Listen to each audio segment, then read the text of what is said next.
É.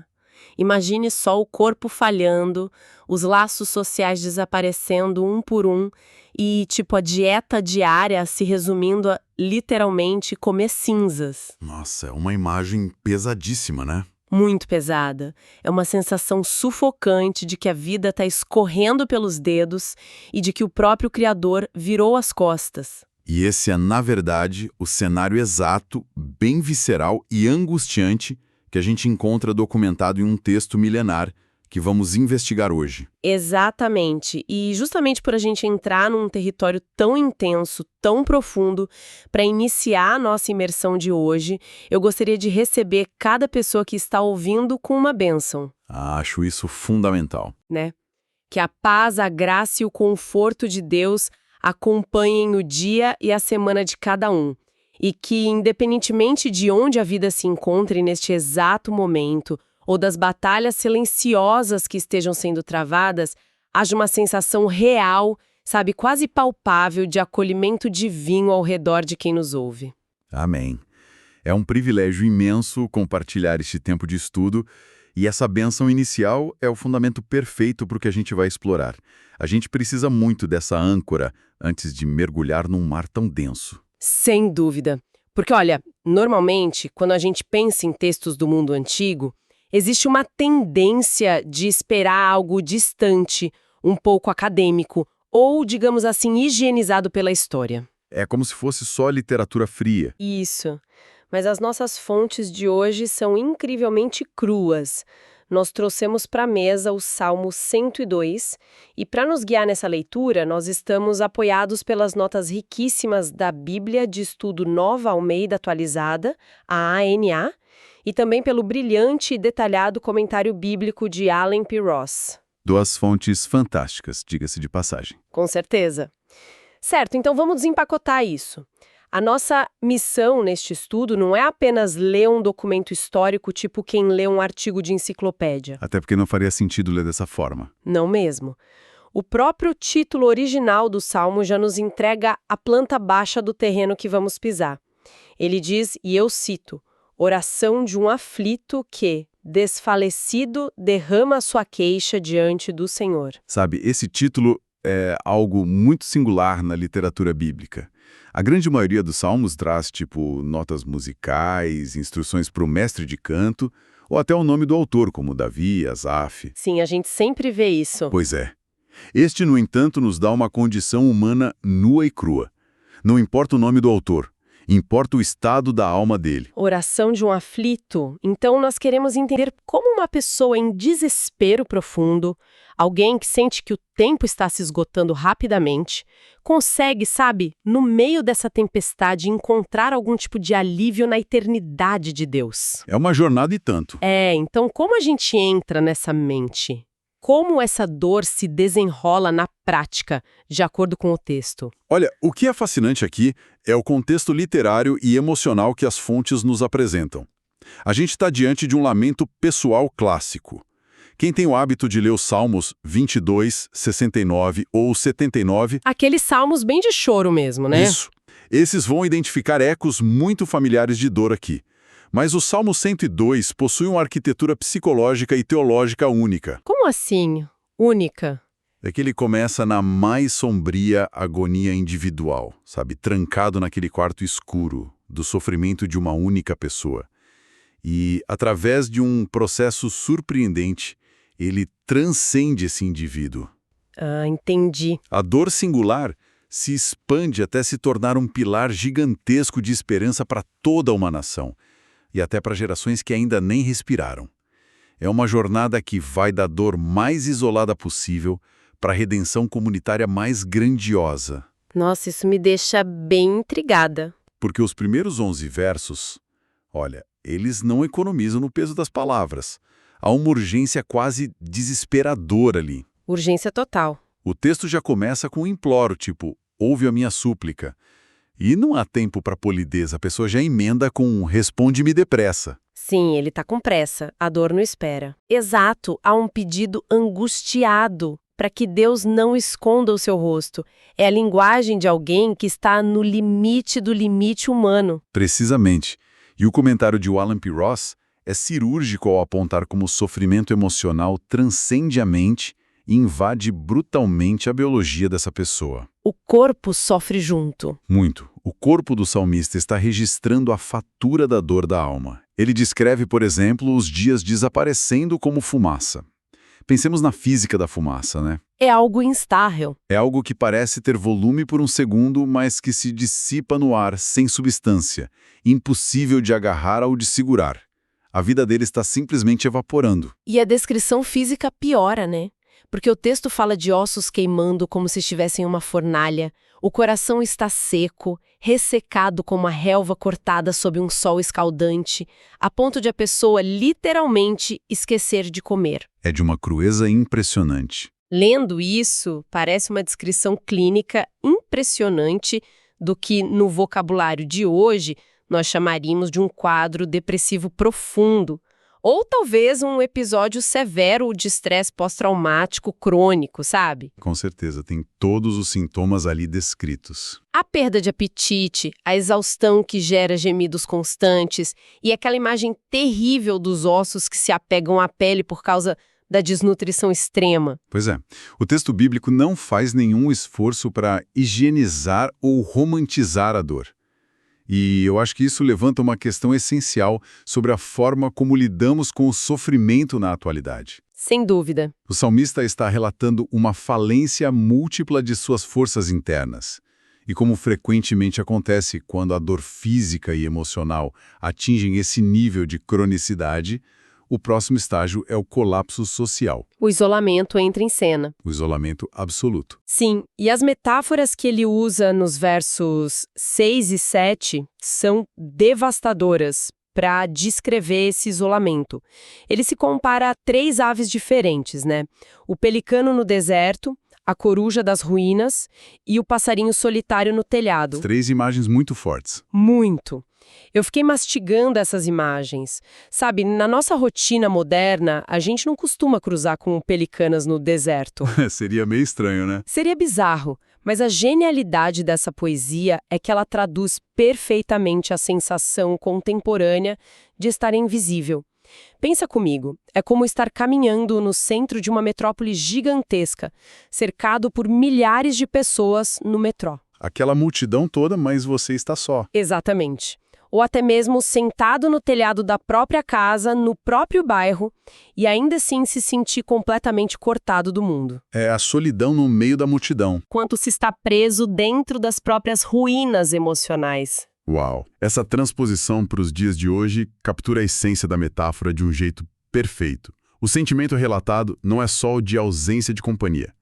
É o de estar em um habitat que não é o seu. Certo. Um pelicano pertence à água. No deserto, ele é uma anomalia em agonia. Uma coruja nas ruínas é o símbolo de uma vida que só existe onde tudo mais já foi destruído. E as nossas fontes vão ainda mais fundo na cultura da época para explicar a gravidade do verso 9. Que é aquele verso sobre a alimentação dele, né? Isso. O texto diz, e eu cito, "Por pão tenho comido cinza, e as lágrimas se misturam com a minha bebida." E isso não era só força de expressão, certo? Exato. Comer cinzas no mundo do Antigo Oriente Médio não era apenas uma hipérbole poética, um exagero literário.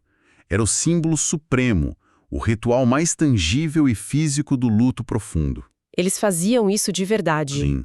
As pessoas em desespero se sentavam sobre as cinzas de fogueiras ou de lixeiras da cidade, jogavam as cinzas sobre a cabeça e, inevitavelmente, o pó entrava na boca. Nossa! A tristeza usurpou o lugar da nutrição. O luto virou o café da manhã, o almoço e o jantar dessa pessoa. Olha, o nível de exaustão disso é inimaginável para nós. Mas o que eu percebo lendo as notas de estudo é que há um motor teológico alimentando esse colapso físico. Sabe, não é só uma doença aleatória. Sem dúvida. O Alan Perroz destaca que o dilema é multiplicado por forças externas e internas. De que forma? Externamente, a zombaria dos inimigos, pessoas que usam o nome do salmista como um xingamento, uma maldição. Isso já é terrível por si só. Mas a ferida interna é o que realmente sangra. É a convicção profunda e aterrorizante do salmista de que tudo isso está acontecendo porque Deus está irado com ele. Ah, claro, a sensação de punição divina. Exato. Ele atribui a sua condição à indignação e ira divina. É por isso que ele olha para si mesmo e conclui que sua vida é, nas palavras dele, como a sombra que declina. Uma imagem bem triste. Muito. Pense no sol se pondo. A sombra vai esticando, vai perdendo totalmente a nitidez, até ser engolida pela escuridão da noite. É o fim absoluto. E é aí que entra uma reflexão muito séria para o nosso estudo, na minha opinião. Eu estava pensando por que a gente precisa passar tanto tempo detalhando essa escuridão toda, É uma boa pergunta. né? Eu acho que é porque ler um texto que valida a experiência humana do sofrimento extremo, sem filtros, é hoje em dia uma lufada de ar fresco. Com certeza. A gente vive numa época complicada nesse sentido. Exato. Na nossa cultura, há uma verdadeira epidemia de positividade tóxica. Aquela ideia de que se a gente apenas pensar positivo, sorrir para o espelho e declarar vitória, a dor vai magicamente desaparecer. Como se fosse simples assim. Mas o salmista destroça essa ideia, destroça, ele está gritando, ele está definhando, ele está em crise.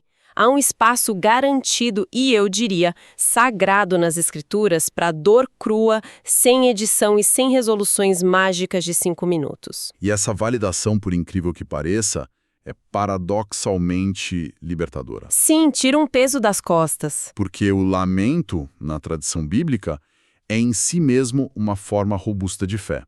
O fato de que ele ainda está despejando essa agonia, como a rúbrica diz, diante do Senhor, revela que a corda não arrebentou totalmente. Ele não desistiu de Deus. Exatamente.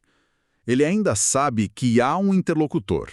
Ele não rompeu a relação, mesmo quando ele tem certeza de que o rosto de Deus está escondido. O silêncio dói justamente porque ele sabe que Deus está lá. Certo. Mas isso nos leva a um ponto do texto que, sendo bem sincera, me deu um nó na cabeça durante a leitura. Qual parte? A partir do verso 12, acontece uma virada que parece não fazer o menor sentido lógico. Ah, transição do foco. Peraí, a pessoa tá definhando, os ossos parecem brasa, ela é uma ave solitária comendo pó da lixeira, e de repente, no meio dessa sentença de morte, ela começa a falar sobre como Deus vai reconstruir as pedras e os muros de Sião. É uma guinada e tanto. Como assim, né? Ele sai do desespero hiperpessoal e pula para um discurso geopolítico sobre a restauração de uma cidade. Qual é a utilidade prática de pensar na reconstrução de Jerusalém para curar a dor crônica que está destruindo o estômago dele? Essa é a grande charada do Salmo. Parece uma transição esquizofrênica, ou, no mínimo, muito abrupta se a gente olhar só para a superfície literária. Parece que colaram 2 textos diferentes. Pois é. Mas se mergulharmos no que está acontecendo na psicologia e na teologia desse homem, a lógica é de uma beleza deslumbrante. A virada para Sião não acontece apesar da brevidade da vida dele. Ah, não. Não. Ela acontece exatamente por causa dessa brevidade. Deixa eu ver se entendi. Você está dizendo que é um mecanismo de sobrevivência. Exatamente isso. O salmista chega ao fundo do poço da introspecção, ele olha para o próprio umbigo e o que ele vê? Só poeira e fim. Ele vê: eu sou uma sombra que declina, eu sou pó, o meu tempo acabou. A constatação de que o seu mundo interno e pessoal está colapsando o obriga, por puro instinto de sobrevivência espiritual, a se agarrar a algo externo que não pode colapsar. Faz todo sentido. É aí que o verso 12 funciona como uma dobradiça de aço. O texto diz: Tu, porém, Senhor, permaneces para sempre. Ele tira o peso de sua vida efêmera e o pendura no cabide da eternidade de Deus. Que imagem maravilhosa! É genial. Se Deus é eterno, as promessas que ele fez à comunidade da aliança, a cidade de Sião, são a prova de morte.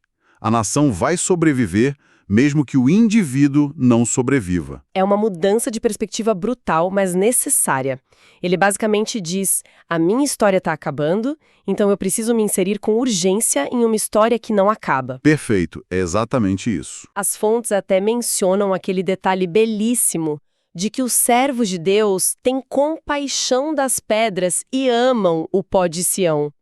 É um amor tão enraizado na promessa divina que eles olham para os escombros de uma cidade destruída e veem valor imensurável naquilo. Sim, e o Ross destaca aqui a confiança inabalável do salmista na restauração daquela capital em ruínas é a prova que ele dá a si mesmo de que Deus está no controle de um plano soberano e muito mais expansivo. É maior que a dor dele. Muito maior. A história da redenção não termina nas cinzas pessoais dele. Ela culmina com as nações e os reis da terra temendo a glória de Deus quando Sião for reconstruída. Existe uma lição de aplicação colossal aí. Qual você destacaria?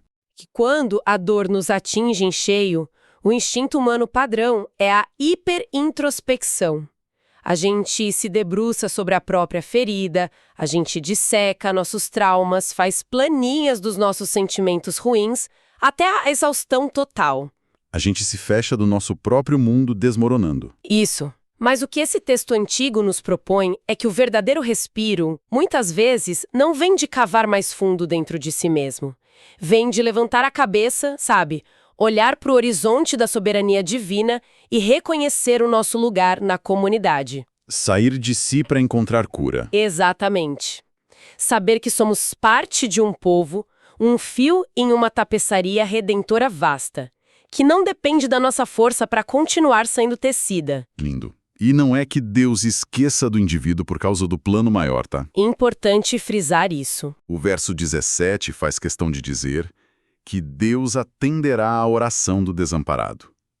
A promessa de restauração cósmica tem como ponto de contato a graça dada ao que sofre ali, no micro. Não é uma abstração fria. De jeito nenhum. E veja a genialidade do verso 18.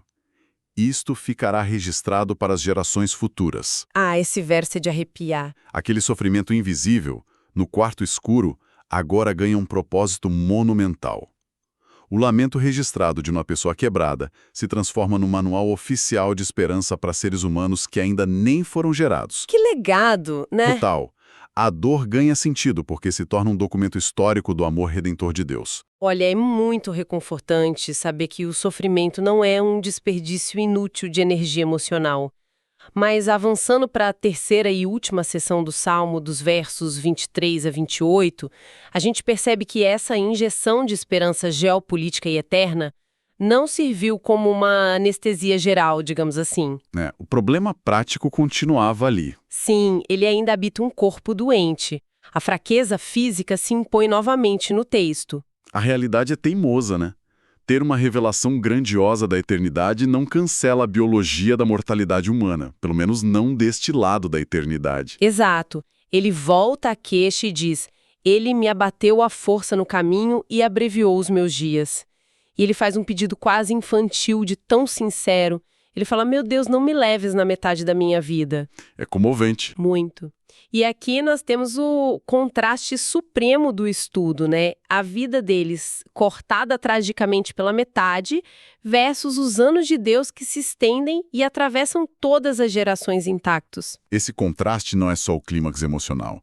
É o coração teológico absoluto de todo o Salmo. Por quê? Porque o homem que está com o cronômetro zerando apela para o único que não usa relógio, que não está sujeito à entropia do tempo. A nossa decadência versus a permanência dele. Isso. E para explicar essa discrepância abissal entre o humano e o divino, as fontes analisam a fundo uma metáfora nos versos 25 e 26 que é simplesmente estonteante. A analogia da criação como uma roupa velha. Nossa, sabe, eu fiquei maravilhada com essa imagem na hora de preparar o estudo. O texto diz que Deus fundou a terra e os céus no princípio. Mas então vem o choque. Eles perecerão, mas tu permaneces. Todos eles envelhecerão como veste, como roupa os mudarás e serão mudados. É uma virada poética e cosmológica. Pensa comigo no que isso significa usando a nossa lente de hoje. Se a gente olhar para as imagens do telescópio James Webb, por exemplo, a gente vê galáxias colidindo, buracos negros supermassivos, berçários de estrelas a bilhões de anos-luz daqui. É uma vastidão que assusta. Que nos assusta muito. A imensidão do universo é tão esmagadora que nos faz sentir como poeira microscópica. Mas o salmista vira a câmera e diz que para o Deus eterno, o universo inteiro, a Via Láctea, as nebulosas, o nosso planeta, tudo isso é só um casaco. Um tecido. Uma peça de vestuário. Exato. E a majestade desse Deus é tão infinitamente vasta que um dia ele vai olhar para o universo inteiro do mesmo jeito que a gente olha para um casaco de frio que está ficando com os cotovelos puídos, sabe? Sabe quando a linha começa a soltar? Isso, ele vai simplesmente tirar, dobrar e trocar a criação inteira para uma nova. A roupa muda, desbota, desfia e envelhece, mas aquele que a veste permanece absoluta e inalteravelmente o mesmo. É uma perspectiva que deveria causar vertigem na gente. Demais. Em um mundo onde a segunda lei da termodinâmica domina tudo, onde tudo, sem exceção, está sujeito à entropia, ao desgaste, à ferrugem e à morte celular, existe um Criador que é inteiramente isento de declínio. Como ecoam os textos lá de Malaquias e também de Tiago, ele não muda. Nele não há sombra de variação. Mas aqui, olha, é aqui que o nosso estudo dá um salto gigante. A parte do Novo Testamento? Essa mesma. Lendo o comentário de Alan P. Ross, eu me deparei com uma conexão com o Novo Testamento que eu não estava preparada para encontrar ali num salmo. Ele joga uma luz histórica e teológica incrível sobre como a igreja primitiva, os primeiros cristãos, liam esse poema hebraico. Esse é o momento de cruzar as pontes da história bíblica. É sensacional. E como ele faz isso? O que o Ross nos ensina é que esses versos sobre a majestade imutável de Deus não ficaram confinados às sinagogas do Antigo Testamento. Se você for ao livro de Hebreus, já no Novo Testamento, especificamente ali no primeiro capítulo, versículos de 10 a 12, o autor faz uma citação direta dessas exatas palavras. Do Salmo 102? Do próprio Salmo, mas ele faz isso através da Septuaginta. Certo. E por que a Septuaginta importa tanto nesse detalhe, para quem não está familiarizado? Importa muito, porque a Septuaginta era a tradução grega das escrituras hebraicas. Naquela época, o grego era a língua franca do Império Romano, era o inglês de hoje. Todo mundo falava. Exato. Então a Septuaginta não era um livro restrito aos acadêmicos judeus. Ela era a Bíblia acessível, digamos assim, a Bíblia do povo, para a vasta maioria dos cristãos gentios e judeus helenizados espalhados pelo mundo mediterrâneo. Entendi. Mas assim, por que o uso desse texto específico lá em Hebreus causou um impacto tão monumental na época? Ah, aí é que entra o pulo do gato teológico.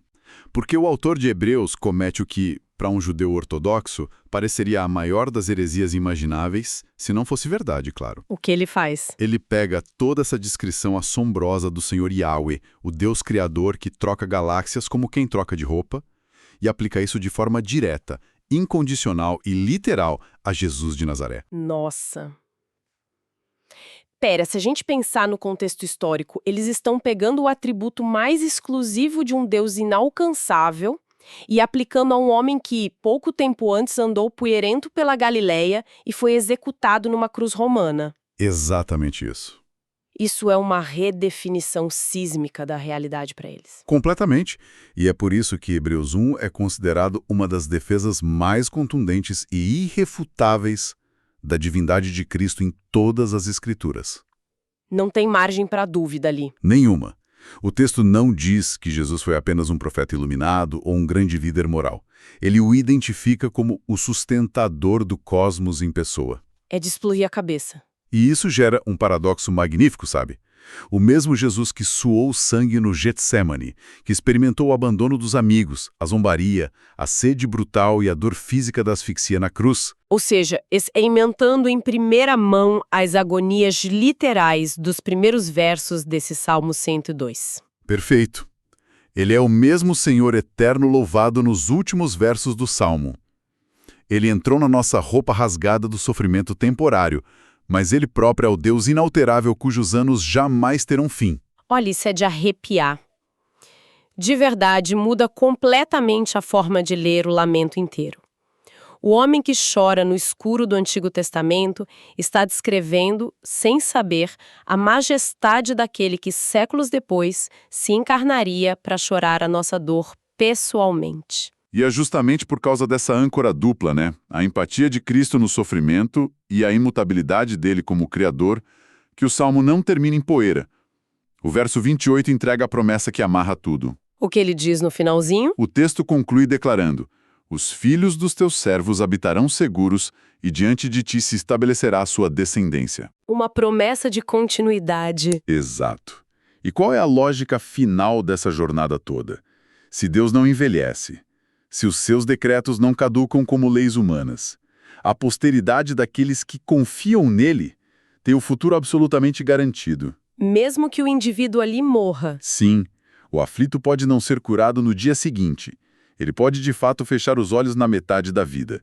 Mas ele sabe que a história não acaba no túmulo dele. A imutabilidade do Deus da Aliança é a pólice de seguro mais indestrutível para as gerações futuras do seu povo. Que jornada impressionante!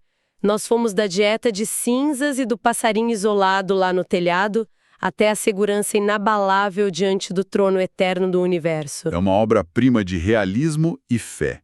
Ensina que nós podemos ter a coragem de sermos brutalmente honestos sobre a nossa própria fragilidade humana, exatamente porque não precisamos depender dela. Isso é muito profundo. A nossa confiança repousa naquilo que é inquebrável, não em nós mesmos. Verdade. E isso nos traz um pensamento provocativo para fechar o nosso estudo. Algo para deixar ecoando na mente de quem nos ouve durante os próximos dias. É sempre bom deixar essa reflexão final.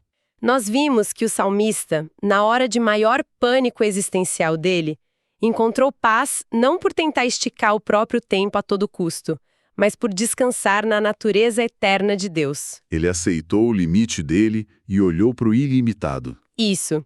Mas se olharmos para a nossa sociedade hoje, a gente vê que nós somos obcecados, quase de forma doentia, com a manutenção da juventude. A indústria do anti-envelhecimento que diga. Pois é, gastam-se bilhões em tratamentos, em suplementos de longevidade, tudo tentando a todo custo retardar a tal da sombra que declina. A mentalidade geral é de que precisamos viver a melhor vida agora, espremer cada gota de prazer deste mundo. Porque, no fundo, a sociedade age como se o material fosse tudo que existe, né? Exato.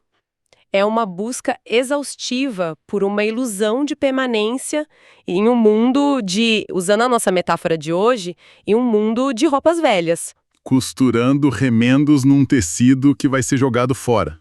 Exatamente isso. Então, a pergunta crucial que fica para quem está nos ouvindo é: o quanto de paz verdadeira nós estamos perdendo hoje nessa correria? Será que a nossa ansiedade crônica não vem justamente de esquecermos que somos apenas uma fração minúscula de uma história eterna muito maior? E mais importante, magistralmente escrita por um Deus que não muda? É o cerne da questão. Talvez a chave secreta para suportar a dor e a brevidade dos nossos dias não seja lutar freneticamente contra o tempo, mas nos apaixonarmos perdidamente pelo eterno. Uma reflexão necessária e vital. O reconhecimento da nossa transitoriedade é o que nos permite correr para o refúgio seguro da glória imutável de Deus. Foi uma análise excepcional das nossas fontes. As suas perspectivas trouxeram uma profundidade incrível para a nossa conversa de hoje. Muito bom mesmo. A satisfação foi toda minha de participar desta imersão. E a todos e todas que nos acompanharam até aqui, nós convidamos cada pessoa que nos ouve a refletir profundamente sobre tudo que discutimos. Agradecemos imensamente pela companhia ao longo deste estudo. Mas não desliguem ainda, tá? Tem mais coisa vindo aí. Tem sim. Conforme nós informamos no começo, o nosso momento não se encerra com o fim desta conversa.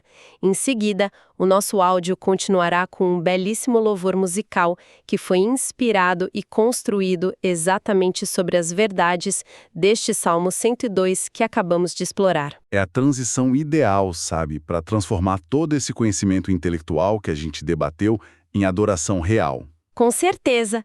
Convidamos cada um a continuar nesse momento precioso de comunhão e devoção a Deus logo após o nosso estudo.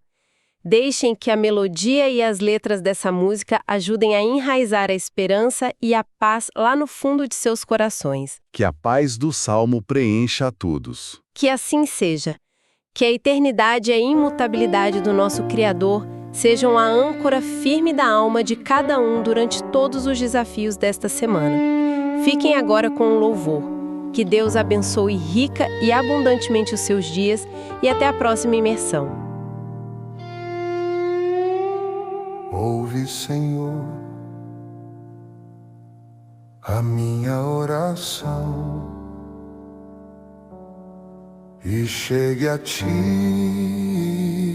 o meu clamor.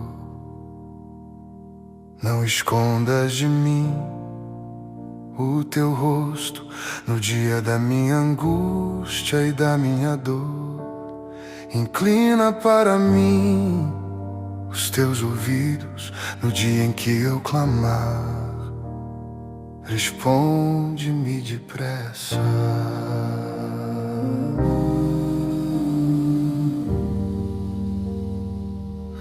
Porque os meus dias somem como fumaça e os meus ossos ardem como lenha. O meu coração está ferido e seco como a erva, e a minha força se acanha. De tanto gemer, os meus ossos já se apegam à pele. Sou como a coruja nas ruínas, sentindo que o mundo é cruel. Como o passarinho solitário no telhado, eu vigio e não consigo dormir. Na vida do cristão, há dias em que a doença e a solidão tentam nos destruir. Quando a depressão nos isola e o corpo começa a falhar, parece que fomos reduzidos a cinzas, sem forças para levantar. Os meus dias são como a sombra que declina, e eu vou secando como a erva. Mas no fundo do poço, a fé do cristão uma verdade conserva. Mas tu, Senhor, permaneces para sempre, e a tua memória de geração em geração.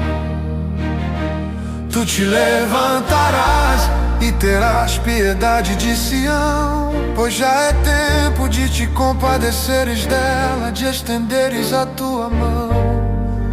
A minha vida é passageira, um sopro que logo desaparece, mas a igreja descansa no Deus eterno, que do seu povo não se esquece.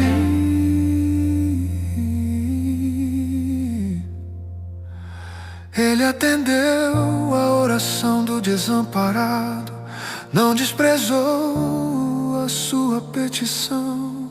Ficará isto registrado para a geração futura, como um hino de salvação, para que o povo que há de ser criado louve ao Senhor, porque Ele olhou do alto do seu santuário e viu o nosso clamor. Do céu o Senhor observou a terra para ouvir o gemido dos cativos, para libertar os condenados à morte e os manter vivos. Os meus dias são como a sombra que declina, e eu vou secando como a erva. Mas no fundo do poço, a fé do cristão uma verdade conserva.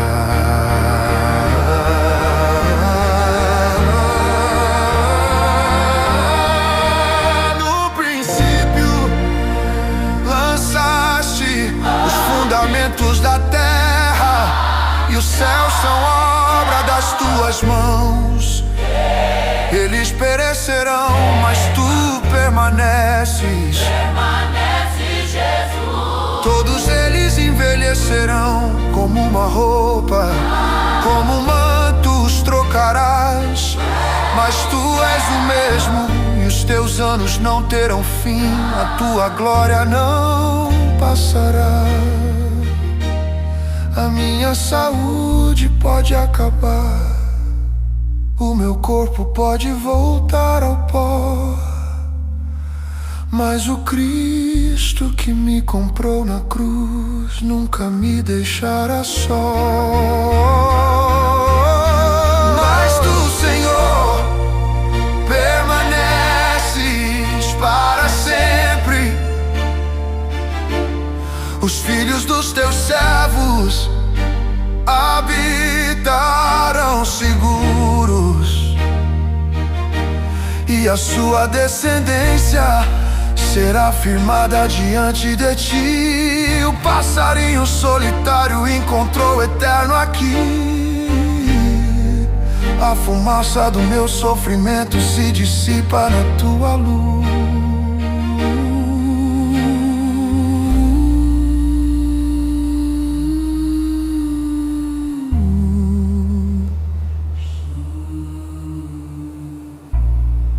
Os meus dias são como sombra,